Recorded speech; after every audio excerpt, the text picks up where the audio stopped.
जन महिला को कई जन पचारे आपण वर्किंग वुमेन ना हाउसवाइफ से जो उत्तर देले हृदय को छुई पारी मु जन फुल टाइम वर्किंग वुमेन हिसाब से सकाल अलार्म क्लॉक घर कुक वेटर सर्वेंट इत्यादि होता है।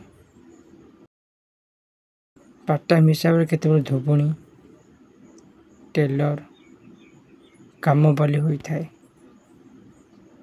पिलांको पाई टीचर आउ घर वयस्क मानक नर्स सबु बेले घरे हाजिर थाए से मो घर सिक्यूरिटी अतिथि मानक रिसेप्शनिस्ट आउ स्वामी बांधवी प्रेमिका एवं वाइफ होता है। ना मोर वर्किंग हाउस लिमिट अच्छी ना हॉलिडे छुट्टी ना सैलरी ना प्रमोशन यापर भी शुणा को मिले जे तुम्हें घरे रही कौन एमती कर पकाउच जे आपन को वीडियो केमती लगिला please comment share and like subscribe कर दियंतु।